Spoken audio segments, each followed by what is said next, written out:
So testing the continuity, you can see the fuse is blown. So if I used the multimeter to touch it, you wouldn't hear it beeping. You wouldn't hear the beeping. But anytime I join it with the screwdriver, you hear the beeping. You hear it beeping, and now it's beeping. So anytime, so when the customer turned the battery, that's what blew that fuse.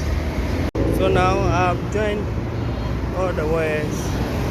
Now I'll test for continuity on the other side.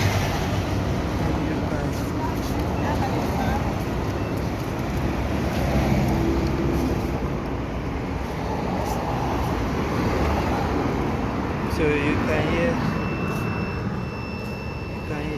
the continuity. So that means I'll pack everything and start the vehicle.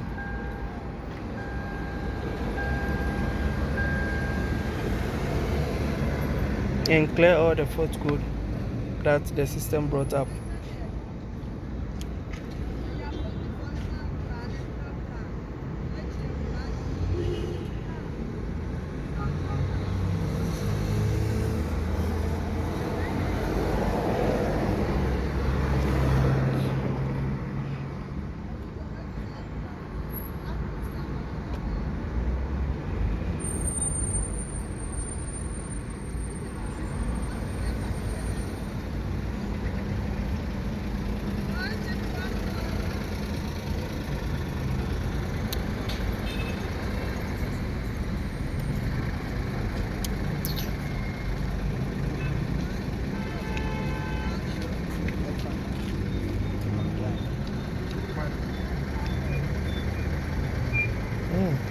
Fault code.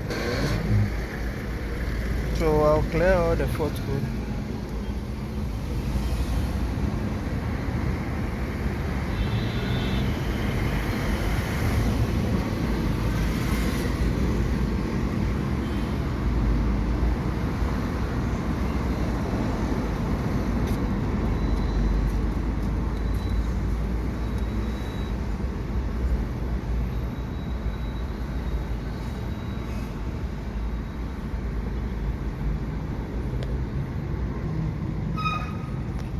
So what I'll do is check the report and check.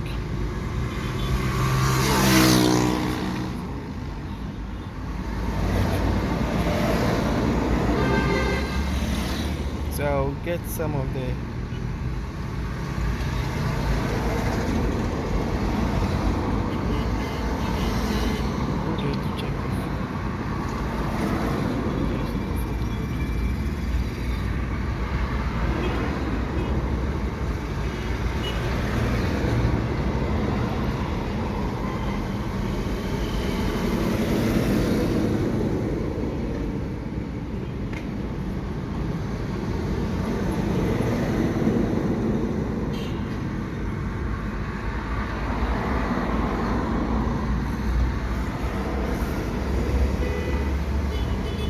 now there's no fault code.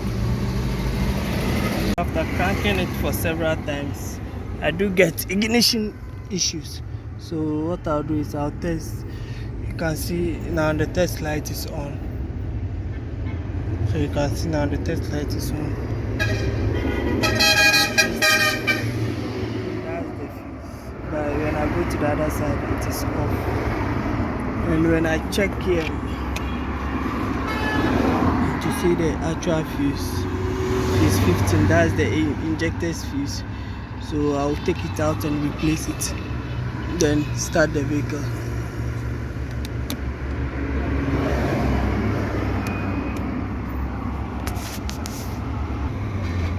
So now you can see it is blown.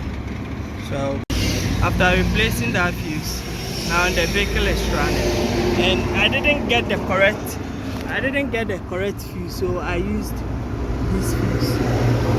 So that's the port over there. And now you can see the test light is on. And you can see the test light is also on.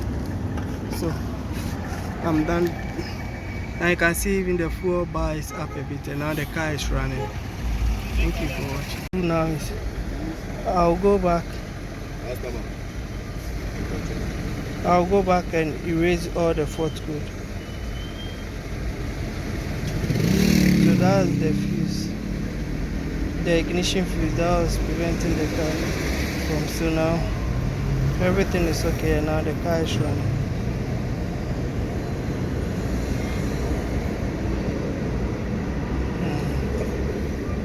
So now the car is running.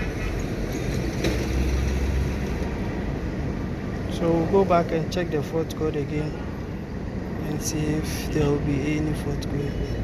There is no fault code. So I'll turn the engine off and turn it back on. And now everything is perfect. The vehicle is running and there is no fault code also. Thank you for watching.